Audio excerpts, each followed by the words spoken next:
Back to DNA. కాళేశ్వరంపై రచ్చ continue అవుతోంది. మేడిగడ్డ, అన్నారం, సుందిళ్ల బ్యారేజ్ల నిర్వహణ, పునరుద్దరణ, నిర్మాణ బాధ్యతలు పూర్తిగా రాష్ట్ర ప్రభుత్వానివేనని సిడబ్ల్యూసీ, ఎన్డీఎస్ఏ రిపోర్ట్స్ అయితే ఇచ్చాయి. దీంతో ప్రభుత్వం తీరుపై బీఆర్ఎస్ దూకుడు పెంచింది. రైతులకు నీళ్లు ఇవ్వకుండా రాజకీయ కక్షతోనే రేవంత్ రెడ్డి ప్రభుత్వం ప్రాజెక్టులు పక్కన పెట్టిందని హరీష్ రావు విమర్శించారు. తెలంగాణకు వచ్చిన గోదావరి నీటిని వినియోగించుకోకుండా కిందికి వదిలేయడం సర్కారు నిర్లక్ష్యానికి నిదర్శనమని ఆరోపించారు. తెలంగాణలో ప్రస్తుతం నీటి నిల్వలు తగ్గిపోవడం కాంగ్రెస్ ప్రభుత్వ వైఫల్యానికి నిదర్శనమన్నారు. ఇదే అంశంపై ఇవాల్టి డిఎన్ఏలో అనాలిసిస్ చేద్దాం. డిఎన్ఏలో మనతో పాటు ఉన్నారు సీనియర్ అడ్వకేట్ శరత్ గారు, అలాగే తాడూరు శ్రీనివాస్ గారు ఉన్నారు. చరణ్ కౌశిక్ గారు కూడా ఫోన్ లైన్ లో ఉన్నారు. బీఆర్ఎస్ నుంచి సుమిత్రానంద్ గారు కూడా ఫోన్ లైన్ లో ఉన్నారు. ముందుగా శరత్ గారి దగ్గరికి వెళ్దాం. సో నమస్తే శరత్ గారు. అన్మ్యూట్ చేయండి శరత్ గారు, మ్యూట్ లో ఉన్నారు. హలో శరత్ గారు. మ్యూట్ లో ఉన్నారు శరత్ గారు, అన్మ్యూట్ చేయాలి.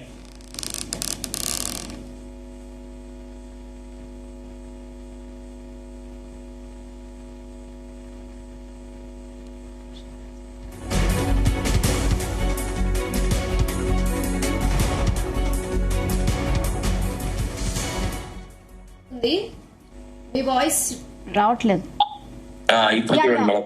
క్లియర్ ఉంది, క్లియర్. విషయం ఏంటంటే మేడం, యాక్చువల్లీ అయితే ఎన్డీఎస్ఏ వాళ్ళు హైకోర్టులో నేను వేసిన రిట్ పిటిషన్ లో ఒక కౌంటర్ అఫిడవిట్ దాఖలు చేశారు. వాళ్ళు ఏమన్నారు, dam safety point of view ఇతరత్వంగా మేము రాష్ట్ర ప్రభుత్వానికి ప్రతి దశలో టెక్నికల్ సపోర్ట్ ఇచ్చినాము, రకరకాల చర్యలు తీసుకోవడానికి అవకాశం ఉండేలాగా మేము ప్రవర్తించినాము. వాళ్ళు తీసుకోవాల్సిన చర్యలు కూడా వాళ్ళు తీసుకున్నారు. అయితే డ్యామ్ సేఫ్టీ అథారిటీకి ఇప్పుడు కన్నెపల్లి పంప్ హౌస్ నుంచి నీళ్లు తోడాలా వద్దా అనే నిర్ణయం తీసుకునే అధికారం లేదు. అది రాష్ట్ర ప్రభుత్వమే తమకున్నటువంటి టెక్నికల్ ఎక్స్పర్ట్స్ ద్వారా, రాష్ట్రంలో విశేషమైన అనుభవం ఉన్న ఇంజనీర్లు ఉన్నారు. డ్యామ్ సేఫ్టీ అథారిటీ వాళ్ళ స్టేట్ వింగ్ కూడా దానికి అనుకూలంగా ఉన్నారు. తర్వాత చీఫ్ ఇంజనీర్స్ ఉన్నారు, రకరకాల వాళ్ళు ఉన్నారు. వాళ్ళ సలహా సంప్రదింపులతో వాళ్ళు నీళ్లు తోడిపోయాలా వద్దా అనే విషయాన్ని వాళ్ళు నిర్ణయించుకోవాలి. అది వాళ్లకు సంబంధించిన విషయం, అది మా పరిధిలో లేనిది అని వాళ్ళు చెప్పినారు.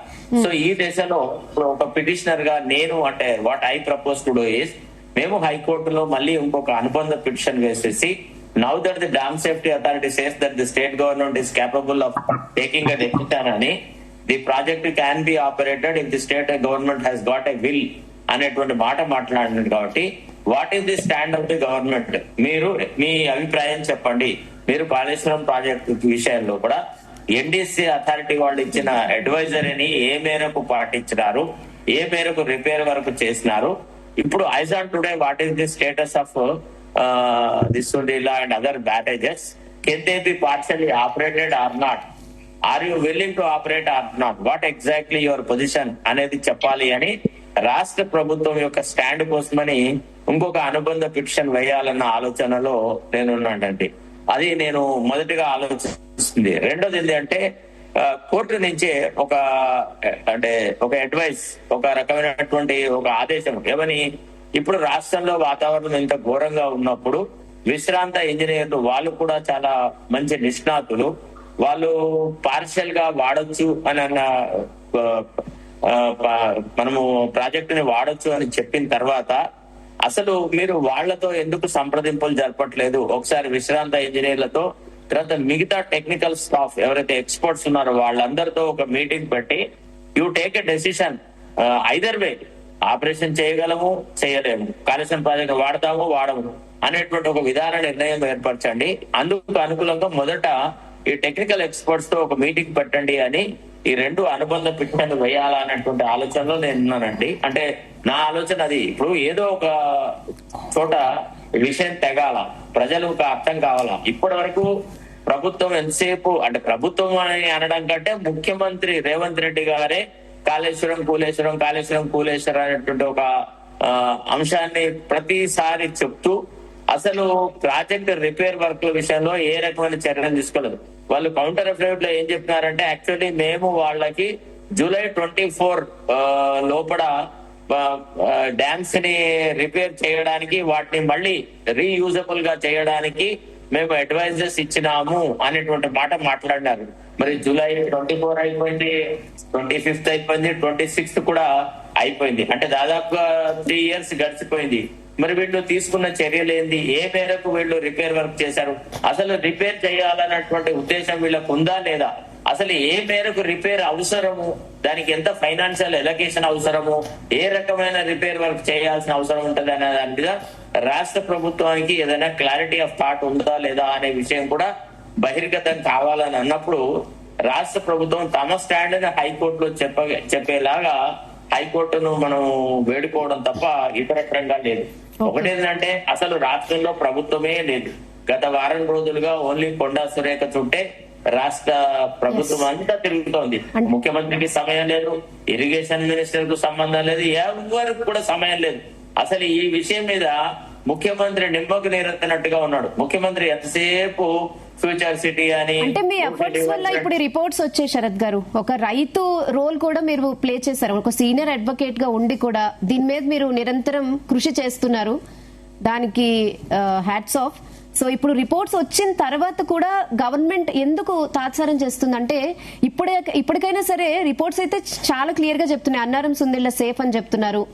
ఎక్కడ ప్రాబ్లం ఉందో అది కూడా మెన్షన్ చేశారు. డైరెక్ట్ గా గవర్నమెంట్ డెసిషన్ తీసుకోవచ్చు అని అది కూడా చెప్పేశారు. అది ప్రాబ్లం ఎందుకు అంటే వ్యక్తిగతంగా ఇప్పుడు ప్రతిదాన్ని ముఖ్యమంత్రి పర్సనల్ గా తీసుకున్నాడు. ఒకటి, కాళేశ్వరం అనేది ఒక నిష్ప్రయోజకరమైనటువంటి ఇంజనీరింగ్ ఎఫర్ట్ అనేటువంటిది ప్రూవ్ చేయాల్సింది. You want to prove that Kaleshwaram is an engineering disaster. So అతనికి ఏ నౌకో లేదు, నాలెడ్జ్ లేదు, ప్లస్ పోనీ ఒక సహేతుకమైనటువంటి కారణాలు లేవు. అతను ఏం చెప్తున్నాడు ఎంతసేపు 1,00,00,000 కోట్లు మింగారు అని. అంటే is addressing the issue only to please some of the sympathisers. అతను అడ్రసింగ్ ది గ్యాలరీ. అతను రియల్ ఇష్యూని రైతాంగానికి సహాయపడాలనేటువంటి చిత్తశుద్ధితో మాట్లాడలేదు. కాబట్టి ఇంకిప్పుడున్న అంటే ప్రజాస్వామ్యంలో ఒకే ఒక వేదిక, ఒకే ఒక forum where you can ventilate your grievances is the court. So not only as a farmer but as an advocate also I can persuade the Honorable High Court to give a direction to the state government to explain their stand. Do they want to utilize the project partially or not? What are the impediments? How they cannot use or how they want to use అనే దాని మీద clarity ఇవ్వండి అని నేను హైకోర్టులో ఒక అనుబంధ petition వేయాలన్న ఆలోచనలో ఉన్నాను. చూద్దాం మరి ఏం జరుగుతుంది. హైకోర్టు ఇది వాళ్ళ విధాన నిర్ణయం కదా, విధాన నిర్ణయాల్లో మేమెట్లా జోక్యం చేసుకుంటాము అని అంటారా? లేదు, కాదు, రైతాంగం పాయింట్ ఆఫ్ వ్యూ ఏదో ఒక ఆలోచన చెయ్యండి, ఏదో ఒక స్టాండ్ తీసుకోండి. తద్వారా రైతులు ఆలోచన చేస్తున్నారు. ఇప్పుడు ఆల్టర్నేటివ్ క్రాప్ అని కొంతమంది అంటున్నారు, కొంతమంది అనట్లేదు, రకరకాలుగా ఉంది. అసలు నీళ్లే రావు అని అంటే మరి రైతాంగం ఏ రకంగా రెస్పాండ్ అవుతారో కూడా తెలవాలా. ఈ అయోమయ పరిస్థితి, ఈ అనిశ్చిత పరిస్థితి ఇంకా కొనసాగడం అయితే రైతాంగ ప్రయోజనాలకు అనుకూలంగా లేదు. మాకు కూడా చాలా అది ఫైనాన్షియల్ కూడా చాలా లాస్.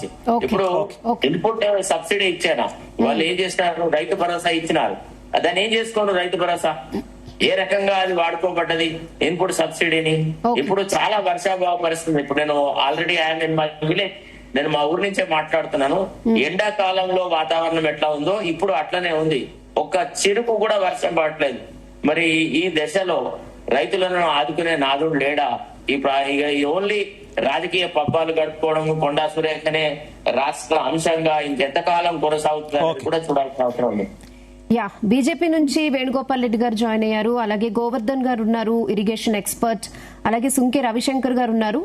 సో వి ప్రకాష్ గారు కూడా ఫోన్ లైన్ లో ఉన్నారు. నమస్తే వి ప్రకాష్ గారు. ముందుగా ఒకసారి ప్రకాష్ గారి దగ్గరికి వెళ్దాం. ప్రకాష్ గారు చెప్పండి. అంటే రిపోర్ట్స్ అయితే అన్నారం సుందిళ్ల సేఫ్ అనే ఇచ్చాయి, గవర్నమెంట్ డెసిషన్ తీసుకోవచ్చు అంటుంది. సో ప్రభుత్వం ఇప్పటికిప్పుడు ఏం చేస్తే బాగుంటుంది అంటారు? ఇందాక శరత్ గారు చెప్పారు, నిన్న మొన్న కూడా మన ఛానల్లో మనం కూడా అప్పీల్ చేస్తాం, రిటైర్డ్ ఇంజనీర్స్ కూడా అప్పీల్ చేశారు. అక్కడ నుంచి నీళ్లు తరలిపోతున్నాయి కదా, వాటిని లిఫ్ట్ చేసి ఇప్పుడు అన్ని రిజర్వాయర్స్ కూడా సగం సగం కూడా లేవమ్మా. మొన్న మల్లన సార్ పోతే 13 టీఎంసీలో ఉన్నాయి. అక్కడ ఇంకో 20 టీఎంసీలో నింపుకునే అవకాశం ఉంది. కొండపోచమ్మ సాగర్ లో ఇతర రిజర్వాయర్లు, మిడ్ మానేర్ కూడా పూర్తిగా నిండలేదు. మొన్న కొంత లిఫ్ట్ చేశారు కానీ ఇప్పటికీ చాలా అవకాశం ఉంది ఇంకా. సో కనీసం ఈ ఖరీఫ్ లో చివరి తరుణల కోసమైనా ఇవ్వాల్సి ఉంటుంది. ఎందుకంటే వేసిన పంటలు కూడా పాడైపోయే అవకాశం ఉంటుంది నీళ్లు లేక. సో ఆ నీళ్లు పోతున్నప్పుడు ఎత్తిపోయడానికి ఇబ్బంది ఏం లేదు. కనీసం ఆ గేట్లు వేయమని చెప్పారు కాబట్టి, ప్రభుత్వ నిర్ణయమే కాబట్టి గేట్లు వేసేసి ఎంత వీలైతే అంత లిఫ్ట్ చేసుకున్నట్టయితే ఆ మోటార్లు కూడా బాగుంటాయి. చాలా కాలం నుంచి మోటార్లు ఆన్ చేయలేదు కాబట్టి మళ్ళీ వాటికి ఏమైనా డ్యామేజ్ అయినట్టయితే నెక్స్ట్ ఇయర్ ఈ రబీకి కానీ నెక్స్ట్ ఇయర్ ఖరీఫ్ కూడా అక్కర్రాని పరిస్థితి. ఇది రైట్ టైం అమ్మా. ఇప్పుడు ఏంటంటే ఫ్లో ఉంటుంది మనకు అప్ టు మార్చి దాకా కూడా ఎంతో కొంత వాటర్ పోతా ఉంటది. సో వచ్చిన ఫ్లో వచ్చినట్టుగా మనం ఎత్తుకోవడానికి మనకు అన్ని రకాల అవకాశాలనే హక్కులు ఉన్నాయి. బట్ ఈ ప్రభుత్వం మాత్రం మనకు ఇవ్వాల్సిన నీళ్లు ఇవ్వట్లేదు.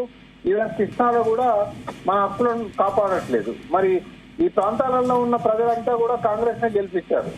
మరి కాంగ్రెస్ ని గెలిపించినప్పుడు ఆ ప్రజాప్రతినిధులకు కూడా ఏం పట్టనట్టు వివరిస్తున్నారు. విప్రకాష్ గారు ఎవరెన్ని చెప్పినా మాత్రం ప్రభుత్వం మాత్రం ఒక రాజకీయ నిర్ణయం అయితే తీసుకొని కేవలం తుమ్మిడి హట్టి చెప్పమే చేస్తున్న పరిస్థితి కదా, ఏమనుకోవాలి? అదే తీసుకోవాలి. ఇప్పుడు తుమ్మిడి హట్టి సపరేట్ ఇష్యూ అండి. దాన్ని ఇప్పుడు డిస్కస్ చేయాల్సిన అవసరం లేదు. చట్టం ఎవరు వద్దనట్లేదు. వాళ్ళ ప్రణాళికలను అమలు చేస్తామంటే ఏ ఒక్కరు కూడా అడ్డుపడరు. ఆ ఇష్యూ డిఫరెంట్. కానీ ఇప్పుడు చేసేది మన ముందున్న సమస్య ఏంటంటే రైతులు నీళ్ల కోసం బాగా ఇబ్బంది పడుతున్నారు. ఇప్పుడు శరత్ గారు చెప్పారు, ఆయన ఊర్లో ఉన్నాను, ఎండాకాలం పరిస్థితి ఉంది అని. నేను కూడా ఇప్పుడు వరంగల్ నుంచే వస్తున్నా. ఎక్కడ చూసినా కూడా ఆ నీటి ఎద్దరు కనబడతా ఉంది. ఏదో వర్షం పడదు కాబట్టి కొద్దిగా అక్కడక్కడ పచ్చగా ఉంది, కానీ ఈ పంటలు కాపాడేంత వర్షాలు పడట్లేదు. కాబట్టి ఏ చెరువులలో కూడా ఎక్కువగా నీళ్లు రాలేదు ఈసారి. కాబట్టి ఇదంతా కూడా ప్రభుత్వం బాధ్యతగా ఉంటది. మరి ప్రభుత్వ పెద్దలు ఆలోచించాలి. ఎమ్మెల్యేలు వీళ్ళంతా కూడా ప్రభుత్వానికి ముఖ్యమంత్రి దగ్గర పోయి కూర్చుంటే తప్ప ఇది కాదు. ఒకవేళ వాళ్ళు విఫలమైనప్పుడు తమ హక్కులను కాపాడుకోవడానికి ప్రజలు సిద్ధపడాలి. ప్రతిపక్షాలు కూడా వాళ్ళకు నాయకత్వం వహించాల్సి ఉంటది. ప్రభుత్వం ఏ డెసిషన్ ఎందుకు తీసుకోవట్లేదు? కేవలం రాజకీయ నిర్ణయానికి కట్టుబడిపోయి ఉండిపోయింది అనుకోవాలా? అంటే ఒకవేళ నీళ్లు కనుక మళ్ళీ వదిలి నీళ్లు ఎత్తిపోస్తే కనుక రాజకీయంగా పతనం అవుతామని ఏమైనా భయపడుతుంది అనుకోవాలా కాంగ్రెస్ సర్కార్? అంటే ఇవన్నీ పైకి చూపెట్టడానికి బాగుంటాయండి. లోపల ఏంటంటే ఆంధ్రలో గోదావరి డెల్టాకు కావాల్సిన నీళ్లు వాళ్ళు ఇవ్వాల్సి ఉంటుంది అన్నట్టు. ఎందుకంటే చంద్రబాబు నాయుడు డైరెక్షన్ ఉంటుంది అక్కడ. ఇప్పటికే దేవాదుల నుంచి మనం నీళ్లు ఎత్తిపోసుకుంటున్నాము. ఆ కిందికి డెల్టాకు నీళ్లు పోకపోయినట్టయితే వాళ్ళ 14 లక్షల ఎకరాల ఆయకట్టు ఖరీఫ్ లో ఇబ్బందుల్లో ఉంటది. ఈ నీళ్లు అక్కడ పోయినా కూడా మనకు అనిపిస్తుంది రోజుకు 1000 టీఎంసీలు పోతున్నాయని అనిపిస్తుంది, కానీ ఆడ స్టోరేజ్ లేకపోవడం వల్ల కాలువలకు నీళ్లు అందేది అంతా కొడితే 10-20 టీఎంసీలు ఉండవు. కానీ దానికోసం 1000 టీఎంసీలైనా సముద్రం పాలు చేయడానికి సిద్ధపడతారు. ఇక్కడ ప్రాణహిత సమస్యను అర్థం చేసుకోవాలంటే డెల్టా ఆయకట్టుకున్న సమస్యలను అర్థం చేసుకోవాలి. ఈ ప్రభుత్వం చంద్రబాబు నాయుడు డైరెక్షన్ లో నడిచినంత కాలం ప్రజలకి కష్టాలు తప్పవు. ఓకే, అంటే ఇప్పుడు ఎన్డీఎస్ఏ రిపోర్ట్ గురించి వెయిట్ చేశామని చెప్తూ వచ్చింది. ఇప్పుడు క్లియర్ గా ఎన్డీఎస్ఏ కూడా డెసిషన్ గవర్నమెంట్ కే ఇచ్చేసింది. అయినా కూడా ఏ డెసిషన్ తీసుకోవట్లేదు. ఇప్పటికీ నిన్న మనకు డిబేట్ లో మాట్లాడారు కాంగ్రెస్ వాళ్ళు, కేంద్ర జల విద్యుత్ శాఖ మంత్రితో మేము డిస్కషన్ లో ఉన్నాము, వాళ్ళతో చర్చలు జరుపుతున్నాము అని చెప్పి. అంటే ఏదో ఒక సాకు చూపెట్టి వాయిదా వేయాలి. ఎందుకంటే పోలవరంలో నీళ్లు మార్చి తర్వాతనే ఆపడం సాధ్యమవుతుంది. డెల్టా పంటల కోసం ఇప్పుడు మనల్ని బలి చేస్తున్నారు. అక్కడ రెండో అంశమే లేదు. ఇంకా వాళ్ళకి అర్థమైనా కాకుండా ఈ డెల్టాకు నీళ్లు ఇవ్వడానికే తప్ప 57 సంవత్సరాలు తెలంగాణలో బ్యారేజీలు కట్టకుండా నీళ్ళన్నిటిని ఎట్లయితే డెల్టాకు తరలించారో అదే ప్రయత్నం ఇప్పటికి కూడా జరుగుతూ ఉంది. తెలంగాణ వచ్చిన తర్వాత కూడా ఈ మేడిగడ్డను బ్లాస్ట్ చేసి ఆ నీళ్లను తీసుకుపోవడం అనేది వాళ్ళు చేస్తున్న పని. ఇవాళ కాకపోయినా వాస్తవాలు తర్వాతనైనా ప్రజలకు అర్థమైతే ప్రజలు ఎవరిని శిక్షించాలో వాళ్ళని శిక్షిస్తారు. సో ఇప్పుడు ఇలా వాయిదాలు వేసుకుంటూ వెళ్తారు అంతే. అంటే రాజకీయాలు చేస్తూ ఉంటారు. ఇప్పుడు మన కాలర్స్ తో కూడా మాట్లాడారు, మీరు కూడా ఉన్నారు. ఏం చేస్తారు అంటే పోలవరం నిండాలమ్మా. పోలవరంలో ఇప్పుడు స్టోరేజ్ లేదు కాబట్టి మార్చిలో స్టోరేజ్ అవుతుంది. అప్పటిదాకా మనకి కష్టాలు తప్పవు. అందుకే వెనకట నిజాం అనేవాడు ఆంధ్ర దిక్కు తిరిగి రోజు పొద్దున నమస్కారాలు చేసేవాడట. ఇటు సూర్యుడు ఇట్లున్నారండి, మీరు అటెందుకు పెడుతున్నారంటే వాళ్ళు చల్లగా ఉండాలి, వాళ్ళు చల్లగా ఉండకపోతే మన మీద పడతారు, మన వనరులను దోచుకుంటారు అని చెప్పి 6వ నిజాం చెప్పేవాడట. చాలా మంది చెప్తారు. అంటే ఇవాళ పరిస్థితి ఏంటంటే ఆంధ్ర చల్లగా ఉంటేనే తెలంగాణ కడుపు నిండుతుంది, ఆంధ్ర కష్టాలు ఉంటే తెలంగాణ కష్టాలనే ఉండాల్సి వస్తుంది. ఓకే ఓకే రవిశంకర్ గారు నమస్తే. ఆడియో క్లియర్ గా ఉందా రవిశంకర్ గారు? రైట్. గోవర్ధన్ గారు? ఓకే, ముఖ్యంగా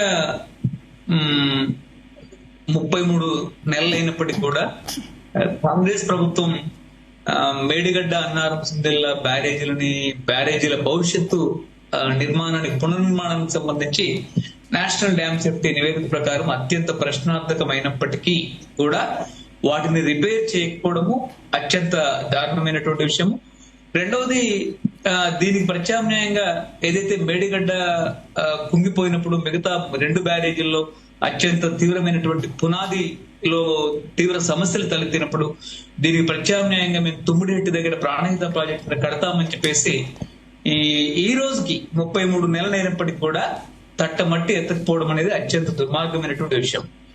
ఈరోజు బిఆర్ఎస్ పార్టీ గతంలో ఆ 3 బ్యారేజీల్లో జరిగినటువంటి అవినీతికి, పునాదిలో, డిజైన్స్ లో, మిగతా వాటి విషయాల్లో, అనేక విషయాల్లో జరిగినటువంటి సమస్యల వల్ల లోతైనటువంటి ప్రమాదకరమైనటువంటి నిర్మాణ క్రమంలో, డిజైన్ క్రమంలో, వాటి నిర్వహణ క్రమంలో తలెత్తినటువంటి ఒక ఘోరమైనటువంటి పొరపాట్ల వల్ల ఆ 3 బ్యారేజీలు దాదాపు ఈ దుస్థితికి వచ్చాయి. కాబట్టి ఈ రోజు ఈ దుస్థితికి కాంగ్రెస్, బీఆర్ఎస్ 2 బాధ్యత వహించాల్సిన అవసరం ఉంది. 1,00,000 కోట్ల ఇన్ఫ్రాస్ట్రక్చర్, 94,000 కోట్ల రూపాయలు ఏదైతే వెచ్చించారో 94,000 కోట్ల ప్రజాధనం అంతా దానికి సంబంధించినటువంటి మౌలిక సదుపాయాలు, పంప్ సెట్లు, మిగతావన్నీ కూడా ఒక నిరుపయోగంగా ఉన్నటువంటి పరిస్థితి మనకు కనిపిస్తుంది. చివరికి ఆ ఎల్లంపల్లి నుంచి ఆ కడమ నీళ్లు ఎగువ గోదావరిలో, ఎగువ ప్రాంతాల్లో వచ్చినటువంటి నీళ్లు తప్ప మిగతా అక్కడి నుంచి వచ్చినట్టు ఎక్కువ మార్గం.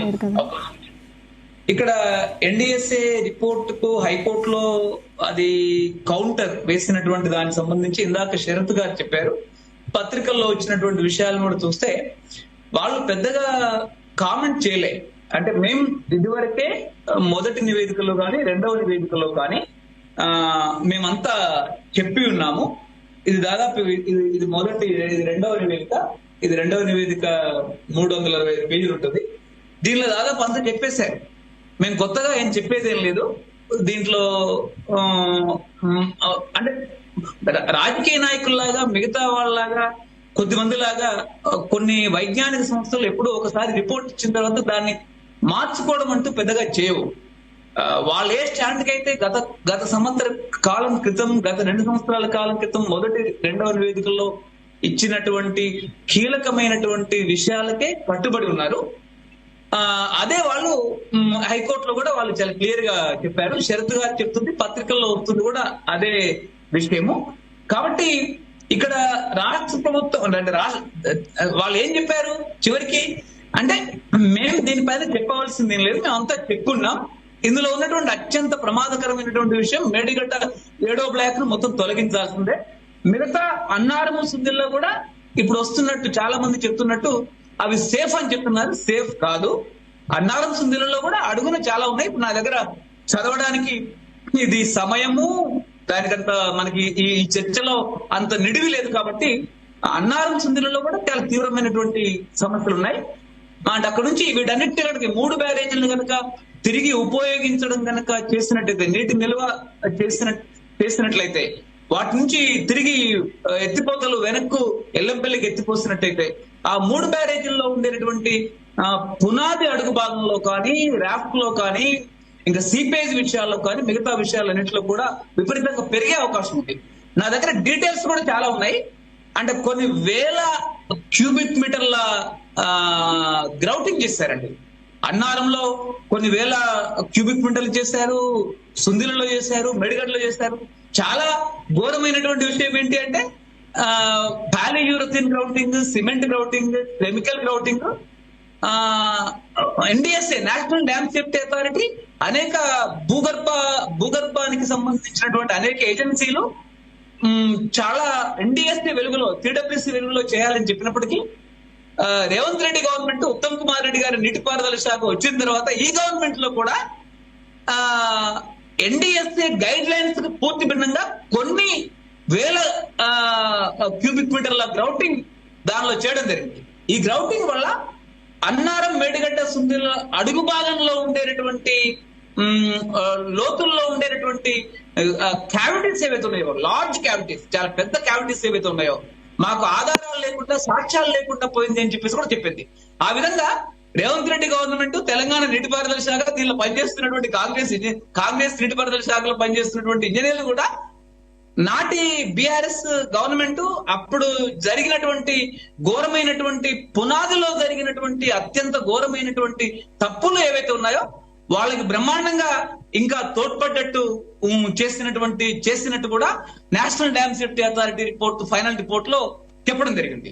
కాబట్టి అంటే మనం ఇక్కడ చాలా కీలకమైనటువంటి విషయం ఒకటి, నేను జీటీవీ చర్చను కూడా గత కొద్ది నెలలుగా 10 రోజులుగా జరుగుతున్నటువంటి చర్చను గమనిస్తున్నాను స్థూలంగా.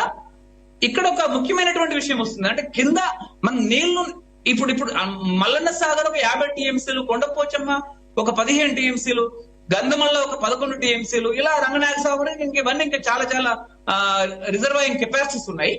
ఇలాంటి అంటే నీళ్లు లేనటువంటి చోట ఒక పెద్ద మౌలిక సదుపాయాలని పెద్ద ట్యాంక్స్ నిర్మించుకోవడం కాకుండా ఎల్లంపల్లి నుంచి శ్రీరామ్ సాగర్ మధ్య ఒక 3 టీఎంసీల బ్యారేజీలు కనుక ఒక 4, 5, 10 కనుక నిర్మించుకొని ఉండినట్లయితే ఈ రోజు మనం ఆ నీళ్ళని ఎప్పుడంటప్పుడు ఎత్తిపోసుకోవడానికి అవకాశం ఉండేది. ఇప్పుడు ఏమైంది పరిస్థితి?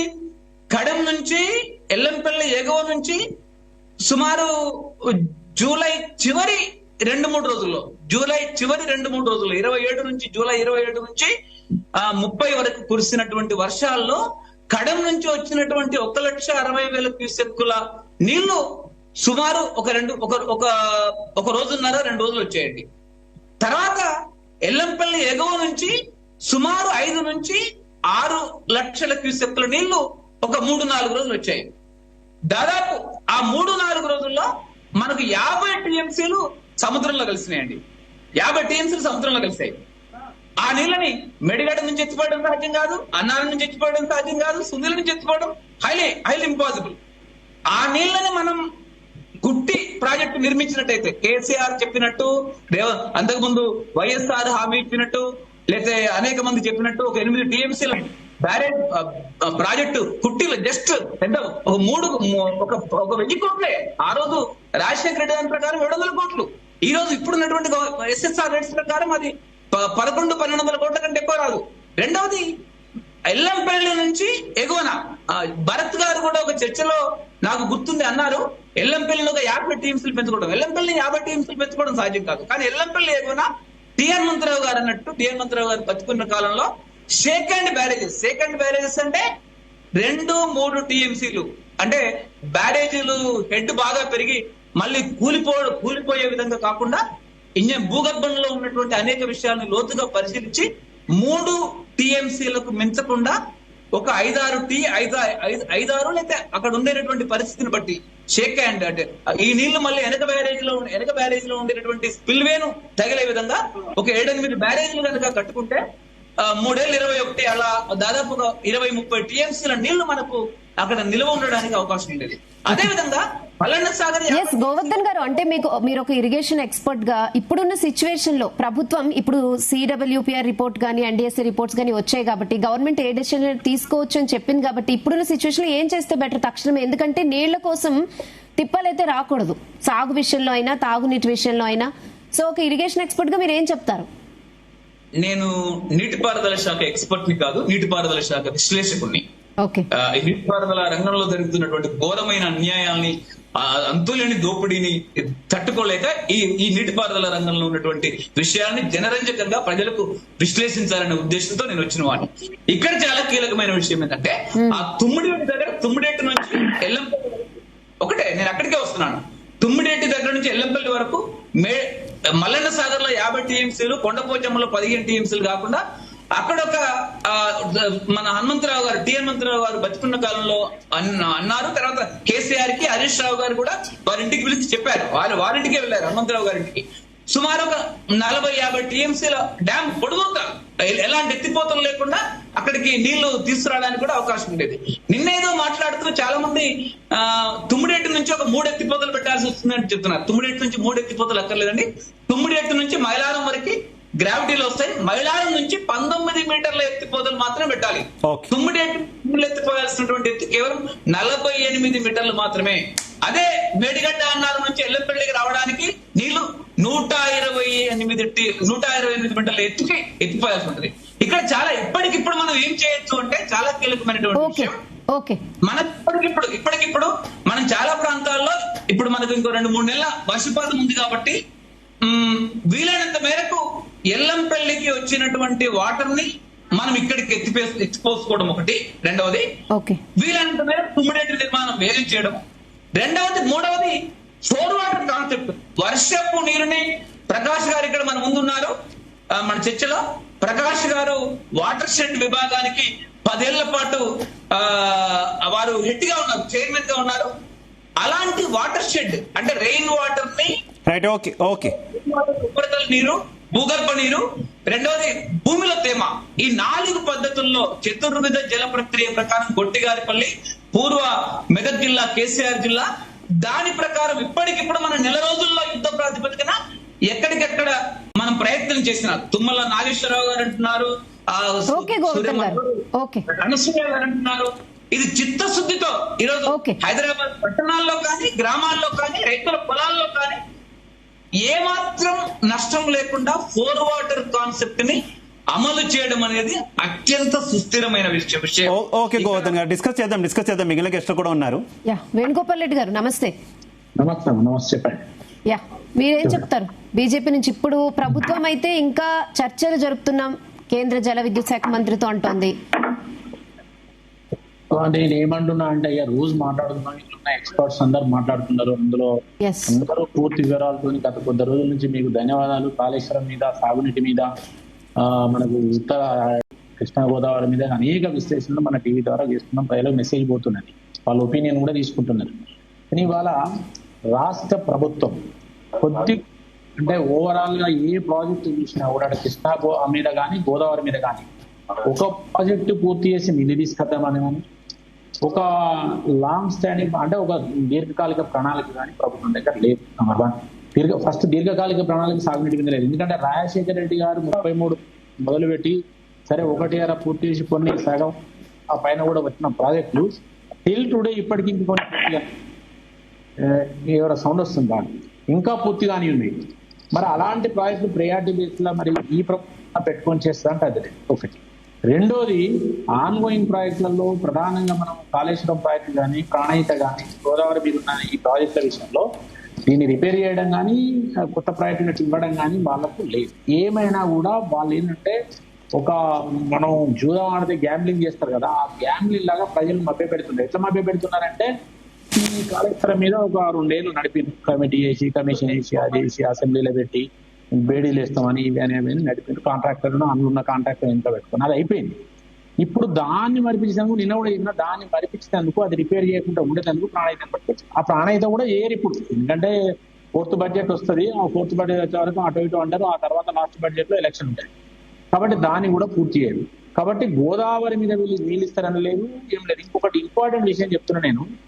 గత సంవత్సరము 25-27 ఒక 16 నాకు ఇంజనీర్ లేపిన ప్రకారం లెక్క ప్రకారం 16 టీఎంసీలు దేవాలయం నుంచి ఎత్తిపోసింది. అక్కడ పోయిన సంవత్సరమే irrigation minister 3rd phase start చేసింది. మరి ఈ సంవత్సరం పెంచాలి కదా, 10 పంపులు ఉన్నాయి. 4 నుంచి 5 రోజులు ఎత్తిపోతే 5 టీఎంసీలు వస్తాయి ఒక రోజు. దాని కింద 6.5 లక్షల టార్గెట్. సరే కొంత నిర్మాణం కట్టి పెట్టింది. కానీ ఇప్పుడు నీళ్లు పోతుంటే మనం 6 టీఎంసీలతో తుపాకులో కూడా దగ్గర బ్యారేజ్ కట్టుకున్నాం, అది పూర్తయింది. మరి కట్టుకున్న తర్వాత వచ్చిన నీళ్ళను వచ్చినట్టు 10 పంపులు స్టార్ట్ చేసి నడపాలి కదా. వాళ్ళు మొన్నటి వరకు కూడా నాకు లేటెస్ట్ 5-6 రోజుల విషయం తెలియదు, మొన్నటి వరకు కూడా అన్ని పంపులు నడపలే. 5 పంపులు, 6 పంపులు, 7 పంపులు అన్ని నడిపితేనే రోజుకు ఒక 20% టీఎంసీ కూడా రాదు. మరి అలాంటిది వాళ్ళు ఉన్న నీళ్ళని అవైలబుల్ ఇవ్వంటలో కాళేశ్వరం దగ్గర ఏదో రకరకాల సాకులు చెప్తున్నారు.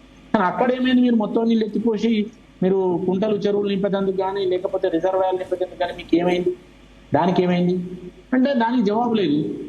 మరి మొత్తం పంపులు ఎందుకు స్టార్ట్ చేయరు, పంపులు ఏమైనా రిపేర్ ఉన్నాయంటే అది అన్ని ఉన్నాయని ఇంజనీర్లు అంటారు. మరి అన్ని ఉన్నాక ఎందుకు ఎత్తిపోయారు అంటే ఎత్తిపోయారు. అంటే నేనేమంటాను, ఈ కరువు కాలంలో వరంగల్ జిల్లాతో పాటు కొంత పార్ట్ అది నల్గొండ జిల్లాకు వస్తుంది, కొద్దిగా కరీంనగర్ జిల్లా కూడా వస్తుంది. మరి అవి ఎత్తిపోయవచ్చు కదా. అది ఉన్న నీళ్ళను కూడా పంపులు రెడీ ఉండి నీళ్లుండి బ్యారేజ్ పూర్తయిన నీళ్ళని కూడా వాళ్ళు ఎత్తిపోయడంలో అంటే ఇది మొత్తం ఉత్తర తెలంగాణని ఎండబెట్టేందుకు వీళ్ళు ఏ ప్రణాళిక వీళ్ళ దగ్గర లేదు. రైతులను పట్టించుకునే లేదు, సాగునీరు పట్టించుకునేది లేదు, ఉన్న నీళ్లను ఎత్తిపోస్తలేరు.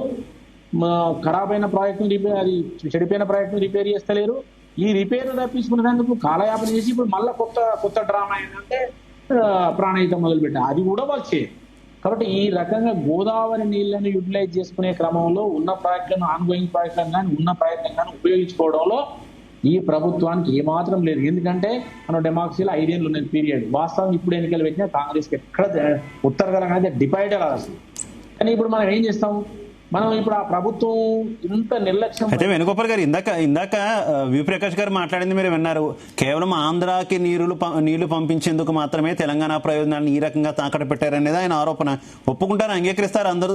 దాంతో ఆంధ్ర ముఖ్యమంత్రి యొక్క ప్రభావం తెలంగాణ ప్రభుత్వం మీద ఉందని చెప్తున్నారు. అట్లాగానండి. సరే, ఇప్పుడు ప్రకాష్ గారు వస్తా గోవర్ధన్ గారు ఒక నిమిషం, నేను దాని విషయం మాట్లాడితే ప్రకాష్ గారు సరే వారికి ఉన్న నాయుడుతో వారు మాట్లాడింది, వారు చెప్పింది కొంత కరెక్టే కావచ్చు. ఎందుకంటే రేవంత్ రెడ్డి గారు ఆ విధంగా ఆలోచించడంలో తప్పు కూడా లేదు. అంటే ఎందుకు లేదు అంటే, ఇప్పుడు నువ్వు ఎత్తిపోయాల్సిన నీళ్ళు ఎత్తిపోస్తలేవు కాబట్టి, చేయాల్సిన రిపేర్లు చేస్తలేవు కాబట్టి. ఇంకోటి, కాళేశ్వరం 2012లో ప్రారంభించిన కానీ మనం 163 TMలు ఎత్తిపోసినాం కేసీఆర్ దీనికి మన వీళ్ళు వచ్చేవారు. మరి ఎందుకు అంటే అప్పుడు కాలం బాగైంది కాబట్టి, మనం నీళ్ళు అవసరం పడలేదు కాబట్టి ఎత్తిపోతే రిటర్న్ అవుతాయి కాబట్టి మనం నవంబర్ తర్వాతనే ఎత్తిపోసుకునే, అక్టోబర్ తర్వాత నవంబర్ తర్వాత ఎత్తిపోసుకునే అవకాశం ఉన్నది కాబట్టి అప్పుడు ఇల్లు ఉన్న కాడికి తక్కువనే ఉన్న కాడికి ఎత్తిపోసినాం అన్నది. కానీ ఇప్పుడు అవకాశం వచ్చింది. అవకాశం వచ్చినప్పుడు పోతున్న నీళ్ళని ఎత్తిపోసేందుకు బ్యారేజ్ నడబడి చేసింది. బ్యారేజ్ కాడ కనీసం పంపుల దగ్గరకు వచ్చిన నీళ్ళని కూడా ఎత్తిపోతాను సిద్ధంగా లేదు. కాబట్టి ఏదేం జరిగినా కూడా మనం ఎత్తిపోయగలిగిన నీళ్ళని ఎత్తిపోయలేదు, ఎత్తిపోసేందుకు అవకాశం ఉన్న వాటిని కొద్దిగా ప్రయత్నం చేసి ఎత్తిపోయలేదు, రిపేర్ చేయలేదు. అంటే దీన్ని బట్టి టోటల్ నేనంటే 28 లక్షల పంపు సెట్లు స్మాల్ ఇప్పుడు ఉన్నాయి. దాని మీద ఒక పంపు సెట్ 2 ఎకరాలు వేసుకున్నా 56 లక్షల ఎకరాలు. అంటే పంపు సెట్లు నడవాలంటే కూడా గ్రౌండ్ వాటర్ ఉండాలి, లేదా సర్ఫేస్ వాటర్ పడాలి. ఇప్పుడు ఓపెన్ మిల్స్ కానీ, గ్రౌండ్ వాటర్ కానీ, మైనర్ ఇరిగేషన్ కానీ, కుంటల చెరువులు కానీ, మీడియం ప్రాజెక్ట్స్ కానీ ఎన్నో సుక్క నీళ్లు లేవు. గోదావరిలో మాత్రం నీళ్లు పోతున్నాయి. ఆ ఉన్న గోదావరిలో నీళ్ళు ఎంత వీలైతే అది ఎత్తుకొస్తాం. ఇది ప్రభుత్వం చేస్తాం. కాబట్టి ఈ విషయంలో ప్రభుత్వం, కాంగ్రెస్ ప్రభుత్వాన్ని మనం ఎన్నెనవో దాన్ని క్షమించాల్సిన అవసరం లేదు. క్షమించరా అని పాపం చేస్తున్నాం. రైట్. మనం ఒకసారి బీఆర్ఎస్ వెర్షన్ వినే ప్రయత్నం చేద్దాం. మాజీ ఎమ్మెల్యే సుంకే రవిశంకర్ గారు మనతో పాటు ఫోన్ లైన్ అందుబాటులోకి వచ్చారు. రవిశంకర్ గారు నమస్తే. నమస్తే అండి. రవిశంకర్ గారు, మీరేం చెప్తారు? మీ ఒపీనియన్ ఏంటి అసలు ఈ మొత్తం వ్యవహారంలో? కాళేశ్వరం లొల్లు అయితే నడుస్తూనే ఉంది, ప్రభుత్వం నుంచి మాత్రం రెస్పాన్స్ లేదు. ఇప్పుడు ఒకటే వాళ్ళు ఏం మాట్లాడారు ఎంతసేపు, సిడబ్ల్యూస్ వచ్చిన ఎన్డీఎస్ఏ రిపోర్ట్ ప్రకారంగా నీళ్ళు ఇస్తాం. ఎన్డీఎస్ఏ రిపోర్ట్ ఇచ్చిన దాని ప్రకారం మేము 100% నీళ్ళు ఇవ్వడానికి రెడీ ఉన్నామని, అంటే ఒక కారణాన్ని వెతుకుతూ దొంగ జరిగి సమాధానాలు చెప్పుకుంటూ వచ్చారు.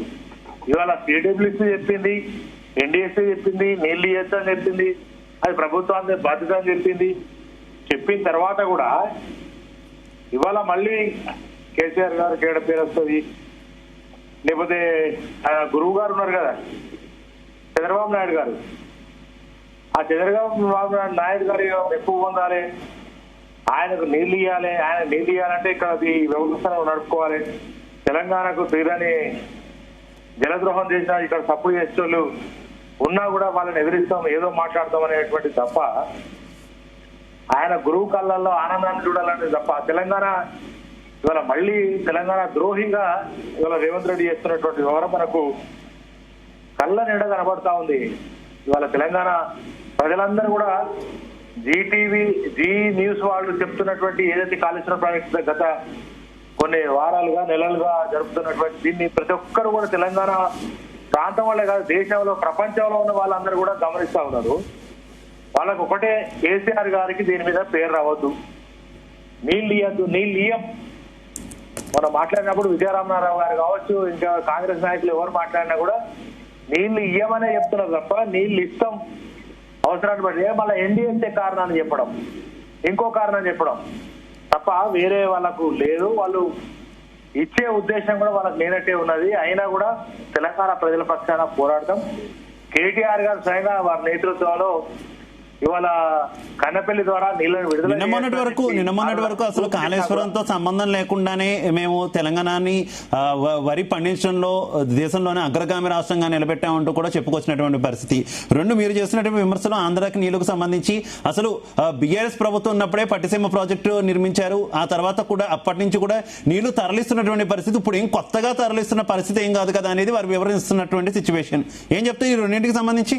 ఇప్పుడు నేను ఏమంటా అంటే తెలంగాణని ఎండపెట్టి ఆంధ్రాను ఆదుకున్నాం అనేటువంటి పరిస్థితిలో వాళ్ళు ఉన్నారు. తెలంగాణ రైతాంగం ఎక్కడన్నా పోని, తెలంగాణ వాళ్ళు ఎక్కడన్నా పోయి, ఇప్పుడు అదేవిధంగా కరువు కోరల్లో ఇంత నడుతున్నటువంటి సందర్భంలో ఈ జలద్రోహి రేవంత్ రెడ్డి అయినటువంటి పరిస్థితి తెలంగాణ జలహక్కులను వాళ్ళ గురువు గారికి తాకట్టు పెట్టింది అనేది జగమెరిగిన సత్యం. దీనిలో ఏం కూడా ఎంత పోరాటం చేసినా, బీఆర్ఎస్ ఎన్ని రకాల పోరాటం చేసినా, రైతులు రోడ్ల మీదకి వచ్చి పోరాటం చేసినా కూడా వాళ్ళు ఒకే ఒక కండిషన్, మేము నీళ్లు ఇయ్యము అనేటువంటి తప్ప ఎత్తే పరిస్థితి అవకాశం ఉన్నా, నీళ్లు ఎత్తడానికి అవకాశం ఉన్నా కన్నెపల్లి ద్వారా నీళ్లు ఇవ్వడానికి వాళ్ళు ఏ రకంగా కూడా సుముఖత లేరు. వాళ్ళు ఒకటే తెలంగాణ కాదు వాళ్ళు చేయాల్సింది, ఆంధ్రాకు వాళ్ళు నీళ్ళని తరలించకపోవాలనేటువంటి తప్ప వాళ్ళ వేరే లక్ష్యం లేదు. ఎన్డీఎస్ఏ రిపోర్ట్, సిడబ్ల్యూసీ రిపోర్ట్ వచ్చేదాకా వాళ్ళు ఒకటే అన్నారు, ఎన్డీఎస్ఏ చెప్పమని చెప్పండి.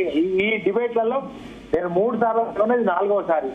అప్పుడున్న బీజేపీ నాయకులు కానీ కాంగ్రెస్ నాయకులు కానీ వాళ్ళిద్దరు కొట్లాడుకున్నారు, ఎన్డీఎస్ఏ రిపోర్ట్ ఇవ్వమని చెప్పండి అని బీజేపీ మీద. బీజేపీ వాళ్ళు చెప్పారు కదా అని వీళ్ళు ఇద్దరు మరి తెలంగాణ ద్రోహులై ఉండి, తెలంగాణ రైతాంగ ద్రోహులై ఉండి, రైతు వ్యతిరేకులై ఉండి అలా తెలంగాణ ప్రజానికాన్ని సత్య పరిస్థితి తీసుకొస్తున్నారు తప్ప వీళ్ళు నీళ్ళు ఇచ్చే పరిస్థితులు లేరు. కనుక ఇవాళ ఎన్డీఎస్ఏ సిడబ్ల్యూసీ పూర్తి స్థాయిలో క్లియర్ గా ఇచ్చిన తర్వాత కూడా నీళ్ళు ఎందుకు ఇస్తలేరు అంటే వాళ్ళు ఏదో కారణం చెప్పి తప్పించుకున్నటువంటి పరిస్థితి తప్ప ఇంకోటి లేదు. ఏది ఏమైనా తెలంగాణ ప్రాంత ప్రయోజనాల కోసం మేము కొట్లాడతాం, తెలంగాణ రైతాంగం కోసం కొట్లాడతాం. తప్పకుండా ఈ యొక్క నీటిని విడుదల చేసేదాకా కొట్లాడతాం. నీటిని ఒకవేళ విడుదల చేయకపోతే తప్పకుండా రాను మేము కూడా సరైనటువంటి గుణపాఠం చెప్పే విధంగా పోరాడుతాం తెలంగాణ రాష్ట్ర పక్షాన. గోవర్ధన్ గారు చెప్పండి. ఇక్కడ చాలా కీలకమైనటువంటి విషయం, నేషనల్ డ్యామ్ సేఫ్టీ అథారిటీ నీళ్లు ఎత్తిపోయామన్నట్టు చెప్పింది అనేటటువంటి విశ్లేషణ చాలా మంది మాట్లాడుతున్నారు. అప్పుడప్పుడు national dam safety authority Medigadda నుంచి నీళ్లు ఎత్తిపోయామని చెప్పలేదు, 3 బ్యారేజీలని కూడా ఉపయోగించమని చెప్పలేదండి హైకోర్టులో కూడా. ఇక్కడ చాలా కీలకమైన విషయం ఏంటంటే మేము ఫైనల్ నివేదిక సుదీర్ఘకాలం 1.5 పాటు మొదటి రెండో పరిశీలించి 1.5 పైగా పరిశీలించి మేము లోతుగా ఎక్స్పర్ట్స్ అంటే మనం చాలా లోతుగా అర్థం చేసుకోవాల్సింది.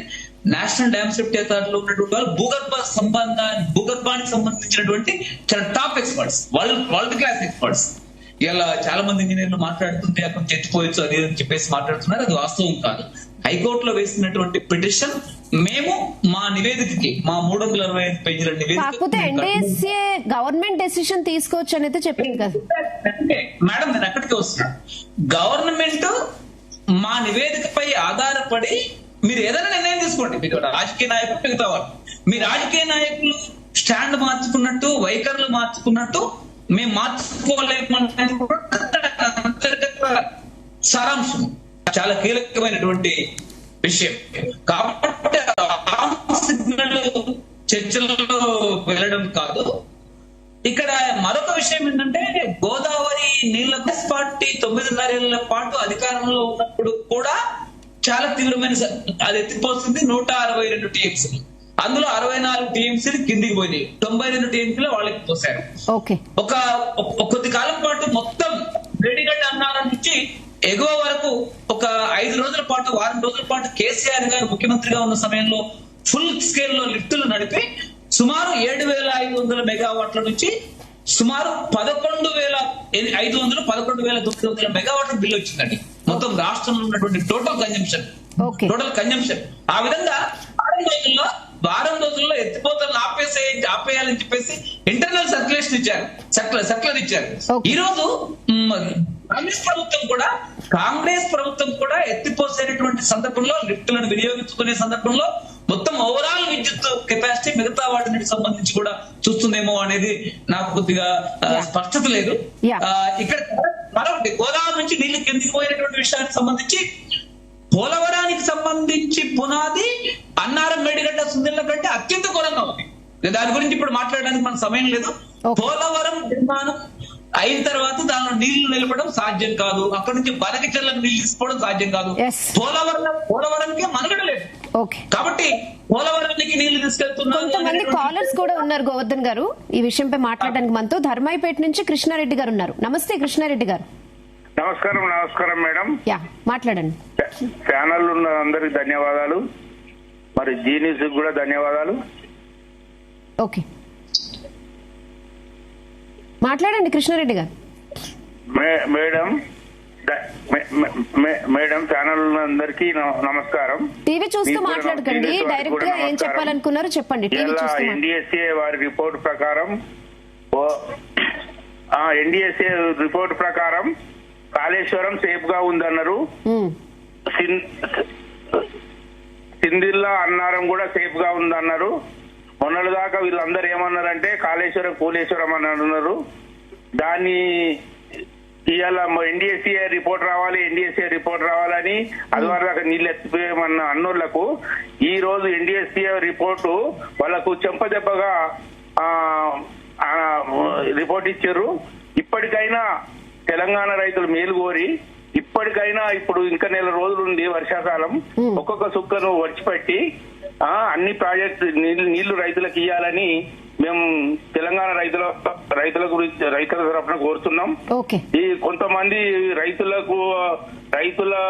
కొంతమంది విశ్లేషణ నేను చూస్తున్నా, కానీ ఇంత ఎన్డీఎస్ఏ రిపోర్ట్ ప్రకారమే గవర్నమెంట్ నడుచుకుంటానది. రిపోర్ట్ వచ్చింది దాన్ని వడిచిపెట్టి నీళ్లు రైతులకు ఇవ్వాల్సిందే. ఈ కాళేశ్వరం కూలేశ్వరం అన్నోళ్ళకి చెంపదెబ్బగా దీన్ని మేము తెలంగాణ రైతులం అర్థం చేసుకుంటున్నాం.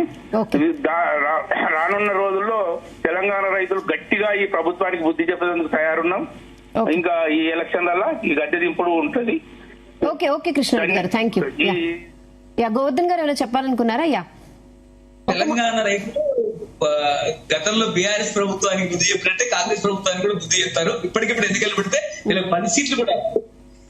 అదే సందర్భంలో రైతులు మాట్లాడుతున్నటువంటి ప్రేక్షకులు మాట్లాడుతున్నటువంటి విషయాల ప్రకారం కాళేశ్వరం అనేటటువంటి దాన్ని ఉపయోగించుకోమని చెప్పేసి ఎన్డీఎస్సీ చెప్పలేదు. 3 బ్యారేజీలు మా నివేదికకు మేము కట్టుబడి ఉన్నాం. కాబట్టి ప్రభుత్వం ఏదైనా నిర్ణయం తీసుకొని రాజకీయ నిర్ణయం తీసుకుంటే చేసుకోవచ్చని చెప్పారు. 3 బ్యారేజీలను ఉపయోగించుకోమని చెప్పలేదు. 3 బ్యారేజీలు ఉపయోగించుకోకూడదు అనేది వాళ్ళ సారాంశం.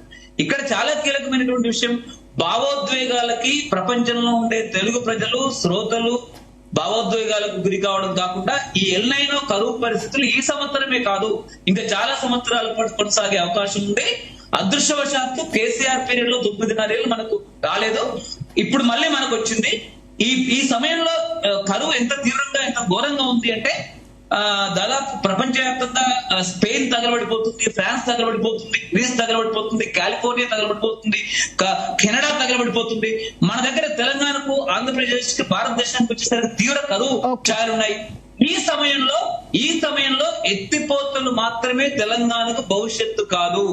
వర్షపు నీరుని ప్రకాష్ గారు మన దీనిలో ఉన్నారు, వారు వాటర్ షెడ్ విభాగానికి చైర్మన్ గా కూడా ఉన్నారు. దాదాపు అందరూ తెలంగాణలో ఉండేటటువంటి వాళ్ళందరూ హృదయం మీద చేయి వేసుకొని వాన నీటి సంరక్షణ చర్యలు 4 చతుర్విధ జల ప్రక్రియని అమలు చేయాలి. అది అమలు చేస్తే మనం ప్రతి పొలంలో ప్రతి బీడులో. ఓకే గోవర్ధన్ గారు, ఇంకొంతమంది కాలర్స్ కూడా ఉన్నారు మాట్లాడడానికి. తూప్రాన్ నుంచి రాజేష్ గారు ఉన్నారు. నమస్తే రాజేష్ గారు.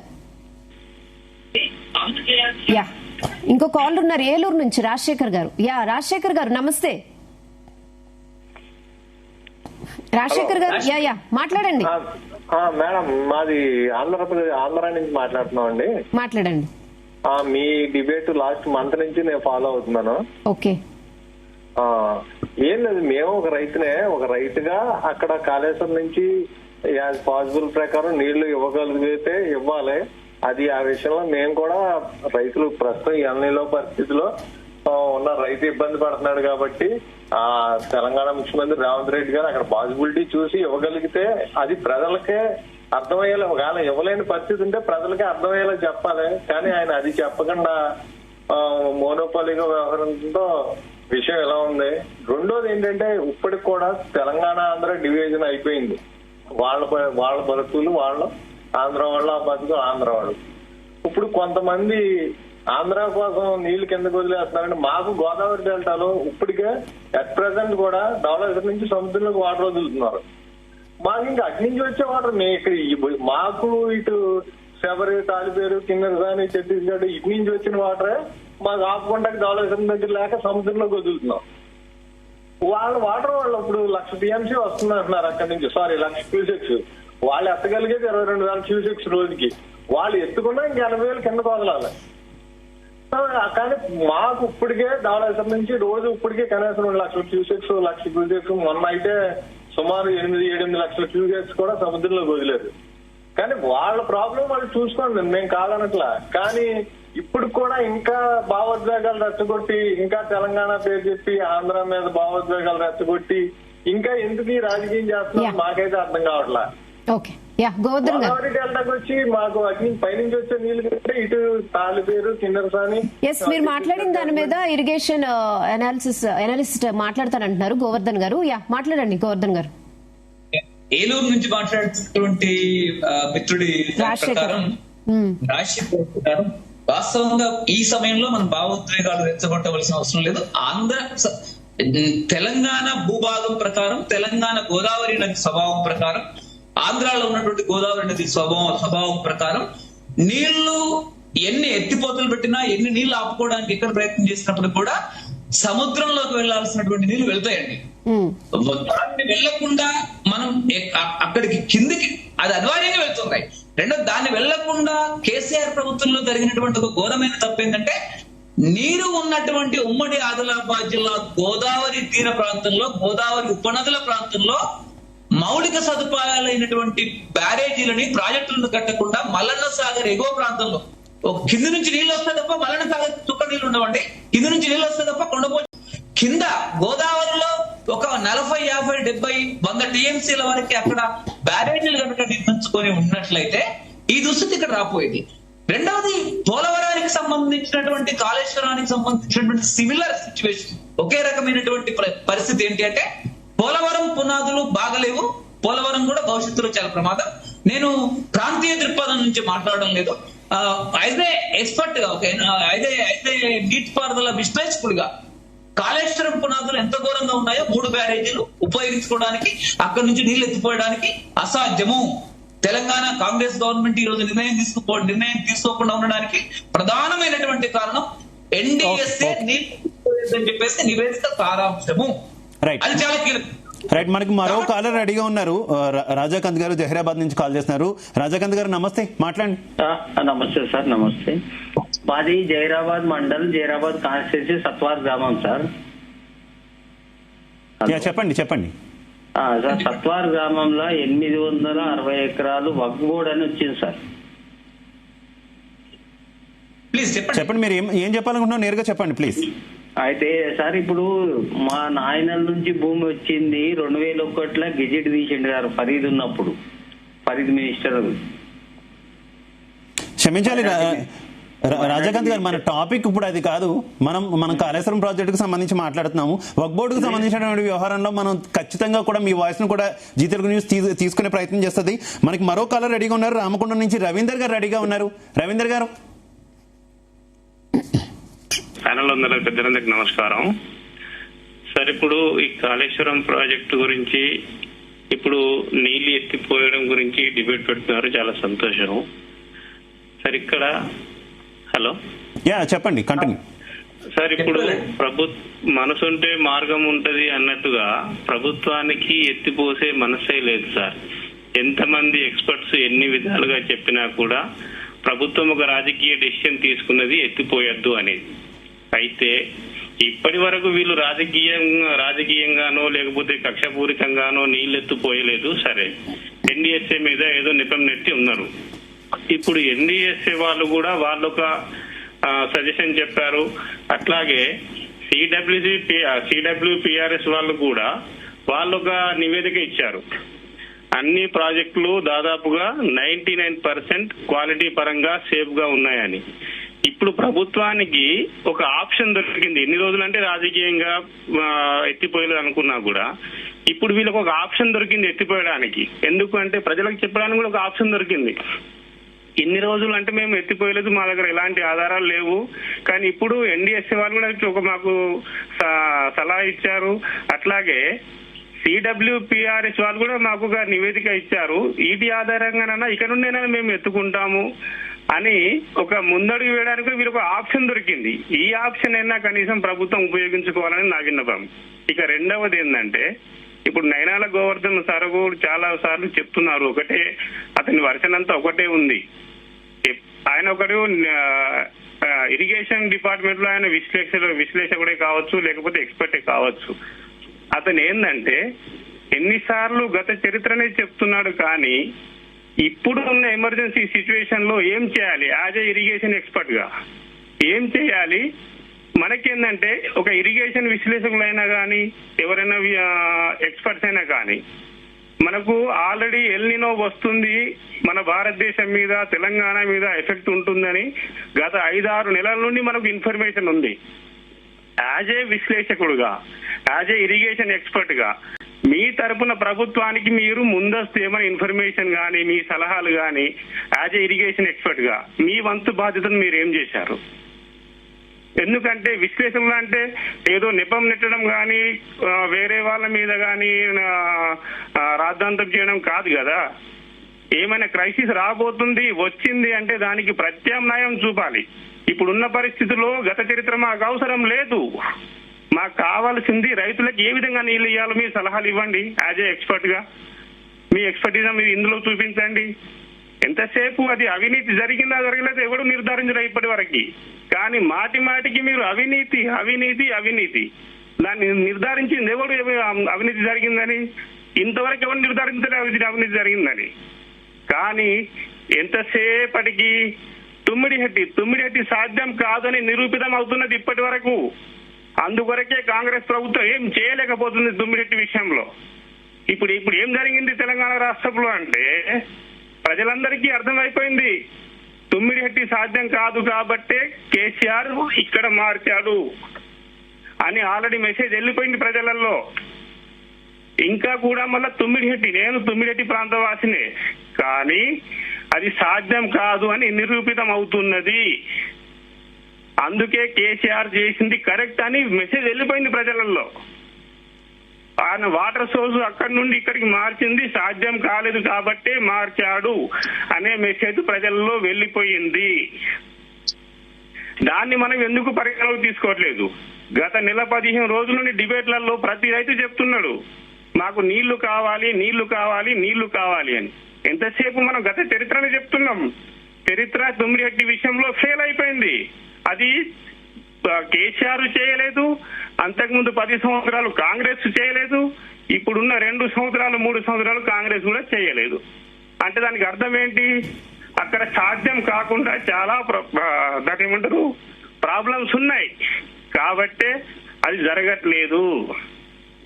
ఒకవేళ సాధ్యం అయ్యే పరిస్థితి ఉంటే ఈ పాటికే కట్టి ఉండేవాళ్ళు. కాబట్టి ఆ గత చరిత్ర మనకు అవసరం లేదు గోవర్ధన్ సార్. ఇప్పుడు ముందు ఉన్న ఎమర్జెన్సీ సిచ్యువేషన్ లో మీ అనుభవాల్ని మీ యొక్క ఎక్స్పర్టీజ్ చూపించి ప్రజలకు ఏ విధంగా గోవర్ధన్ గారు ఒక్క నిమిషం. వేణుగోపాల్ రెడ్డి గారు ఉన్నారు కదా, ఒక్క నిమిషం ఆయన వర్షన్ కూడా తీసుకుని. వేణుగోపాల్ రెడ్డి గారు ఒక్క నిమిషం ఛాన్స్ ఇవ్వండి. ఇక్కడ చాలా కీలకమైనటువంటి విషయం ఏంటంటే ప్రతి గవర్నమెంట్ కూడా తుమ్మిడిహట్టికి దుర్మార్గమైన అన్యాయం చేసింది. అలా కాదు గోవర్ధన్ గారు, ఇప్పుడు కాలర్ అడిగింది మీరు విన్నారు కదా, దానికి ఇప్పుడు exactly alternate option as irrigation analyst గా సుస్థిర జల విధానం. ఈ కరువు ఇలాంటి కరువు ఇంకా ఇలానే కొనసాగితే నదిలో వచ్చేటువంటి నీళ్లు కూడా చాలా తక్కువ అయిపోతే. కృష్ణా నదిలో నీళ్ళు లేవు, గోదావరి నదిలో తుమ్మిడిహట్టి దగ్గర నుంచి ప్రాణహిత నది నుంచి వచ్చే మేడిగడ్డ దగ్గరనే నీళ్ళు, అది కూడా తుమ్మిడిహట్టి దగ్గర నుంచి వస్తున్న నీళ్ళే. అక్కడి నుంచి ఎత్తిపోసినటువంటి పరిస్థితుల్లో కూడా ఎన్డీఎస్ఏ నివేదిక ప్రకారం నీళ్లు ఎత్తిపోయడానికి వెళ్ళేదండి.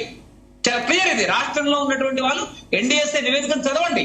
అది చాలా ఎత్తిపోయడానికి వీల్లేదని ఎన్డీఎస్ఏ చెప్పలేదు కదా గోవర్ధన్ గారు. ఏమంటే ఒక నిమిషం గోవర్ధన్ గారు, వేణుగోపాల్ గారు కూడా అప్పటి నుంచి రెస్పాండ్ అవ్వాలనుకుంటున్నారు.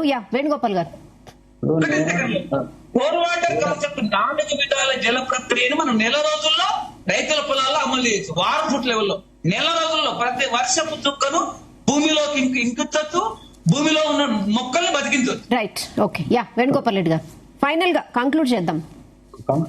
నేనేమంటున్నా అంటే ఇంతకుముందు కాలర్ మాట్లాడారు కదా, సరే అంటే ఇప్పుడు గత ప్రభుత్వం చేసిన పొరపాట్లు లేవన్నీ ఉన్నాయి, కానీ ఆ ప్రభుత్వం ఓడిపోయింది. ఇప్పుడు ప్రజలు అయిపోయిన తర్వాత వచ్చిన ప్రభుత్వం, గత ప్రభుత్వం తప్పులు అన్ని ఎక్స్పోజ్ చేసే ఈ ప్రభుత్వం వచ్చింది. కానీ ఈ ప్రభుత్వం అంతకన్నా ఎక్కువ తప్పులు చేస్తున్నది. తప్పులు చేయడమే కాకుండా ఇవాళ అంటే ఇప్పుడు as on today situation caller చాలా ప్రాక్టికల్ గా మాట్లాడి ఏమన్నాడు, వారి పేరేదో అన్న మర్చిపోయినా. అది అయితే ప్రాక్టికల్ గా ఇప్పుడున్న సిచ్యువేషన్ లో, ఇప్పుడున్న పడ్డ వర్షపాతం కానీ, ఇప్పుడున్న పంటలు కానీ, ఇప్పుడున్న సిచ్యువేషన్ లో ఏం చేయాలని ఓ కంటిన్యూన్సీ ప్లాన్ ప్రకారం ప్రభుత్వం చేస్తలేదనేది ఒకటి. ప్రాతిపదికన మనకు కరువు వస్తున్నది కాబట్టి నీళ్ళని ఎంత వీలైతే ఎత్తిపోసుకునే ప్రక్రియలో నిధులు కేటాయించడంలో కానీ ఇది రాజకీయాలు ఎక్కువైపోయి అసలు ఏమాత్రం కూడా ఈ ప్రభుత్వం పట్టించుకుంటలేదు. మూడోది పదే ఎన్డీఎస్ఏ గురించి అంటుంది. ఎన్డీఎస్ఏ మీద సంబంధం లేదు. వాస్తవంగా ఎన్డీఎస్ఏ అనవసరంగా పట్టుకొస్తాను. ఎన్డీఎస్ఏ వాళ్ళు ఇంజనీర్లు, వాళ్ళు టెక్నికల్ డిజైనర్ కాబట్టి వాళ్ళు వచ్చి బ్యారేజ్ ఏమైంది అని చెప్పి వెళ్ళిపోయారు. అక్కడికి వాళ్ళ పని అయిపోయింది. నువ్వు ఈ రాష్ట్ర ప్రభుత్వం, నీ సాగునీటి వ్యవస్థ, మీ ఇంజనీర్లు దాన్ని వాళ్ళు చెప్పిన రిపోర్ట్ పట్టుకొని మీరు ఏం చేయాలి, ఎట్లా రిపేర్ చేయాలి, మళ్ళీ ఎట్లా నీళ్ళు ఇవ్వాలి మీరు చేసుకోవాలి. అంతే అది ఎన్డీఎస్ఏ మధ్యలో తీసుకొచ్చిన సరే మన వకీల్ సాబు ఒక కేసు చేసిండు, వాళ్ళ రిపోర్ట్ కూడా వాళ్ళు కూడా క్లియర్ ఇచ్చిండు. కానీ ఎన్డీఎస్ఏ నీ రాష్ట్రంలో వచ్చి నీ అధికారంలో ఏలుపెట్టది, నీ సాగునీటి వ్యవస్థలో ఏలుపెట్టది కదా. ఆ డ్యామ్ ఏమైంది అనేది చెప్పిపోయింది. 3 బ్యారేజ్లలో ఉన్న మంచి చెడులు చెప్పింది, కానీ నువ్వు రిపేర్ చేయొద్దని చెప్పలేదు కదా. ఎవడొద్దన్నాడు రిపేర్ చేయంగా? నీళ్ళు ఎత్తిపోయి ఎవడొద్దన్నారు? అవన్నీ ఎన్డీఎస్ఏని అడ్డం పెట్టి బూచి చూపి ఈ తప్పించుకునే విధానాలు కరెక్ట్ కాదు. ఈ ప్రభుత్వం దగ్గర చిత్తశుద్ధి ఉండాలి, ప్రభుత్వం చేయాలి. ఇప్పటిదాకా 2 ఏళ్ళు కాళేశ్వరం మీద తిప్పుకుంటా పోసి ఏం చేసినావు? మరి నువ్వు కాళేశ్వరం అవినీతిని ఏమైనా బయట పెట్టినావా, ఏమైనా రిపేర్లు చేసినావా? అంతకుముందు ఎన్నికల ముందు మాట్లాడిన మాటలు చర్యలు తీసుకున్నా ఏది లేదు కదా. అది లేదు, ఇది లేదు. కాబట్టి ఇవాళ సిచ్యువేషన్ పంటల్ని ఎప్పుడైనా కూడా పంటలు ఏమి వేయాలి, నేను చెప్పిన పంటలు ఏమి వేయాలి సూచన చేయండి, బెట్ట పంటలు సూచన చేయండి. ఇది ఏం చేస్తలేరు. అసలు వాన పడితే కదా ఇప్పుడు వారు కోర్షోరదానికి అదే ఏది ఇప్పుడు వారు చెప్పారు కదా 4 రకాల వాటర్ జల అది కరెక్ట్ సార్, మీరు చెప్పేది కరెక్ట్. అది మెట్ట పంటలో వాడి పనికి వస్తుంది, కానీ అది కూడా వర్షాలు పడాలి. అసలు వర్షాలు పడతాయి. నేను కూడా చూసిన చాలా ఎక్కువ. మేము కూడా కాకతీయుల అసలు ఇప్పుడు అది కొత్తది కాదండి. కాకతీయులు తీసుకొచ్చి పెట్టిందే అది సిస్టమ్. కాకతీయులు బ్యారేజ్ కాకతీయులు తీసుకొచ్చిన గొలుసుకట్టు చెరువులే కాకుండా రాక్ఫిల్ డ్యామ్లు ఉన్నాయి. ఇప్పుడు చూడండి, అనకుండా రాక్ఫిల్ డ్యామ్లు ఉన్నాయి, పాండ్స్ ఉన్నాయి, అన్ని ఉన్నాయి. వాళ్ళ పాండ్స్ ఉన్నాయి. మొత్తం ఆడుతున్నాం మనం. చాలా ఇప్పుడు ఉన్న టెక్నాలజీకి 100 రెట్లు ఎక్కువ ఉపయోగించారు అప్పుడు వాళ్ళు. కాబట్టి ఇవాళ మనము ఎక్కడి నుంచి అంటే రిడ్జ్ నుంచి నీళ్లు, రిడ్జ్ మీద వరంగల్ రిడ్జ్ మీద ఉంది, రిడ్జ్ మీద పడ్డ నీళ్లు గోదావరి అవుతున్నాయి. రిడ్జ్ నుంచి కృష్ణా వరకు గోదావరి వరకు గొలుసుకట్టు చెరువులు గట్ట ఆపిన నీళ్లు మనం గోదావరిలో పడ్డాక మళ్ళీ రిడ్జ్ తీసుకొస్తాను. అంటే మనం పార్టీల వారికి అంటలేదు. అంటే ఎవరు తెలియదు ఆ రోజు మనకున్నదా? కాబట్టి టెక్నాలజీ పెరగవచ్చు, నీకు పవర్ రావచ్చు, కానీ వాళ్ళ ఖర్చు పెరుగుతున్నది. మరి ఇక్కడి నుంచి పోయే నీళ్ళని ఆపే ప్రక్రియను కాపాడుకోవాలి కదా. చిన్న నీటి వనరులు కానీ సాగునీటి వనరులను కాపాడుకోవాలి కదా. అది నిర్లక్ష్యం చేసినాం కదా. దాని మీద జీవో కుంటలు ఆక్రమించిన, చెరువులు ఆక్రమించిన, ఆ వాటర్ సోర్స్ ఉన్న భూములు పోయినా కూడా, రియల్ ఎస్టేట్ అయినా కూడా మనం సపరేట్ ఉంటాం కదా. ఇప్పుడు ఈ పరిస్థితి ఎందుకు వచ్చింది? ఇది ఒక్క సుక్క నీళ్లు పడ్డా కూడా గోదావరిలో ఇవన్నీ నిండాగానే పోతాయి. మరి అలాంటిది మనం ఆపుకునే పరిస్థితిని మొత్తం వ్యవస్థను కుప్పకూల్చినాం కదా. చిన్న నీటి వనరులను ఎప్పుడైతే డ్యామేజ్ చేసుకున్నామో వాటిని కాపాడలేకపోతే, ఉన్న వాటిని కాపాడతలేము, కొత్తగా కట్టకు, కానీ ఉన్న వాటిని కాపాడలేని పరిస్థితులలో ఇవాళ మనకు కరువు వస్తున్నది. కాబట్టి మనం లిఫ్ట్ మీద, నేను లిఫ్ట్ను టెక్నాలజీ వాడద్దాను, కానీ ఇంక ముందు ఇవి సేవ్ చేసుకుని తక్కువ పడితే పోవాలి, కానీ మొత్తం వదిలేసి కింది పోయి తెచ్చుకోవడం అంత తెలియదొక్కతనం ఇంకోలేదు. ఏ ప్రభుత్వం వస్తుంది? ఓకే వేణుగోపాల్ గారు, థ్యాంక్ యూ వేణుగోపాల్. అన్ని రాజకీయ పార్టీల ప్రభుత్వాల్లో అంతమైపోయింది. ఇలాంటి కరువు ఇంకా వేణుగోపాల్ రెడ్డి గారు అన్నట్టు ఒక 4-5 సంవత్సరాలు కొనసాగితే ఈ ఎత్తిపోతలు, ఈ బ్యారేజీలు, ఈ డ్యాములు ఇవన్నీ ఎందుకు పనికిరావు. కాబట్టి సుస్థిర జల విధాన ప్రక్రియ ఏమిటి? వర్షపు నీరును భూమిలో ఎక్కించేటటువంటి పని గనక ఈ రోజు మనకు ఉన్నటువంటి ప్రభుత్వ యంత్రాంగము, గ్రామీణోపాధి హామీ, ప్రజలందరినీ, రైతులందరినీ భాగస్వామ్యం చేస్తే మేడం 1 నెల రోజుల్లో పూర్తి చేయొచ్చు. నేను సవాల్ చేసి చెప్తున్నాను, 1 నెల రోజుల్లో పూర్తి చేయొచ్చు. వేణుగోపాల్ రెడ్డి గారు అన్నట్టు బ్రిడ్జ్ లో అంటే కింది నుంచి 700 మీటర్లు 500 మీటర్ల అడుగు నుంచి గోదావరిలోకి వెళ్ళి కృష్ణాలోకి వెళ్ళి నీళ్లు 700 మీటర్ల ఎత్తుకెళ్ళి నీళ్లు ఇస్తాడో కాదు, 700 మీటర్ల ఎత్తు నుంచి కిందికి పోతున్నటువంటి నీళ్లను ఎక్కడికక్కడ వర్షపు నీళ్లను భూమిలోకి ఇంకిస్తే ఆ బోర్లు ఆ బావులని రైతులు పూర్తి స్థాయిలో 2 పంటలకు ఉపయోగించుకుంటారు. తెలంగాణ కాదు, తారెడారిలో 2 పంటలు పండిస్తున్నారు 4 వాటర్ కాన్సెప్ట్ ద్వారా. ఓకే గోవర్ధన్ గారు, థ్యాంక్ యూ. వేణుగోపాల్ రెడ్డి గారు థ్యాంక్ యూ. శరత్ గారు, వి ప్రకాష్ గారు, అలాగే శృంగి రవిశంకర్ గారు, వేణుగోపాల్ రెడ్డి గారు. సో మొత్తానికి CWPRS NDSA రిపోర్ట్స్ అయితే వచ్చాయి. గవర్నమెంట్ అయితే డెసిషన్ తీసుకోవచ్చు, అన్నారం సుందిల్లా సేఫ్ అని చెప్తున్నాయి. సో చూద్దాం మరి ప్రభుత్వం చర్చలు అయితే జరుపుతున్నాం కేంద్ర జల విద్యుత్ శాఖతో అంటోంది. తొందరలో దీనిపై ఒక డెసిషన్ తీసుకుని రైతులకు మేలు చేయాలని కోరుకుందాం. ఇది వాల్టి DNA. Stay tune to Zee Telugu news.